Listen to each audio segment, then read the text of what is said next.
Hi, I'm Tim. Welcome to our channel and thanks for logging on. Today we're discussing the Parmigiani Kalpagraphe Automatic in Palladium.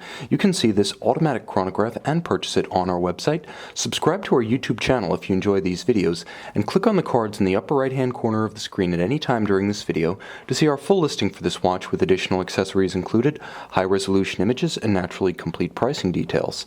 Now on my wrist, 6 1/3 inches, 16 centimeters in circumference, this watch is large, expressive, but has an excellent ergonomic equation. That is to say, it all adds up. Only 13 millimeters thick in spite of the broad span across the wrist. The watch also has a relatively rounded flank, so it's fairly easy to fit underneath a tight sleeve or dress cuff. It's a versatile piece, not just aesthetically, but in terms of how it interacts with the rest of your wardrobe.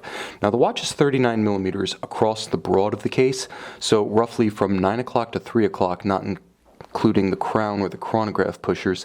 Now, it's the span across the wrist where the watch really stamps its presence aesthetically, but it's quite easy to wear because although 52.5 millimeters from extremity of lug to extremity of its next sculpted opposing flank, the watch is quite easy to wear on a wrist because it curves to conform to the wrist.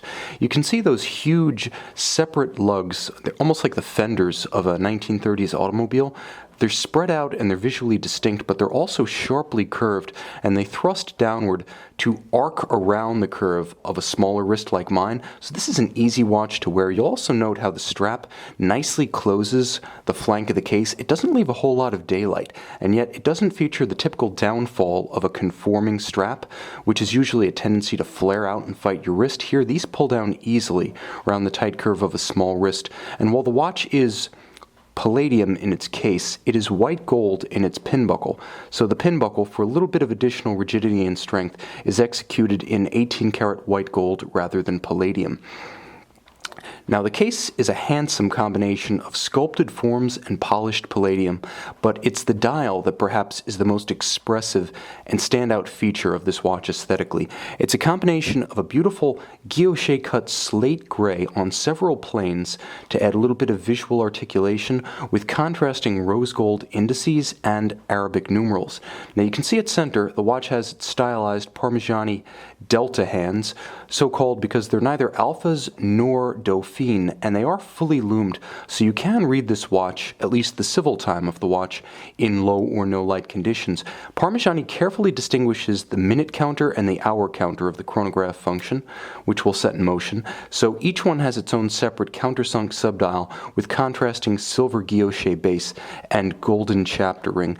Small seconds or constant seconds, quite discreet, de-emphasized at the 3 o'clock position, and because of the vertical clutch engagement of this chronograph caliber, the Parmigiani PF334, you can simply leave that crescent counterbalanced center seconds hand running. Leave the chronograph in motion so you can read hours, minutes, and seconds at center. There will be no additional wear and tear on the movement thanks to the vertical clutch. And you can see the triple date at 12 o'clock, showing you the preceding and succeeding date, as well as the current date. It does feature a quick set function, and the watch also has hacking seconds, such that when you pull the crown, you do stop the balance, allowing precise synchronization of the watch to a known accurate reference time, such as an atomic clock. Now on the case back, you see Parmigiani's caliber PF334. Now it's based on the Valche 4000 base movement with its dual mainspring barrels and 50 to 55 hour power reserve. It beats at 28,800 vibrations per hour. It is a modern caliber used by many brands including Hermes, Parmigiani, Richard Mille, and it's a versatile and tough tractor movement.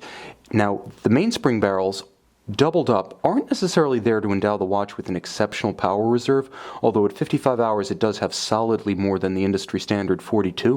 What they're there to do is provide a very even torque release across the entire power reserve of the watch. So in terms of chronometric precision, the watch has dual mainspring barrels and it is adjusted for exceptional timekeeping.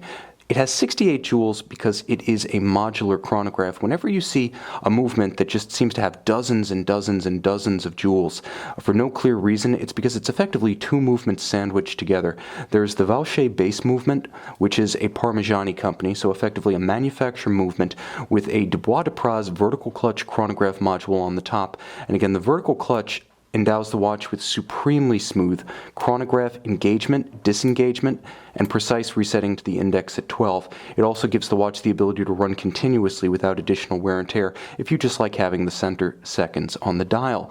Now finally, the watch is 3 ATM water resistant, so while it's definitely sporty in demeanor, it's not a sports watch in the truest sense. You're going to want to have another watch, perhaps a Parmigiani Pershing sports watch, to take in the surf this summer. You can see this Parmigiani Kalpagraphe automatic in 95% pure palladium and purchase it on our website.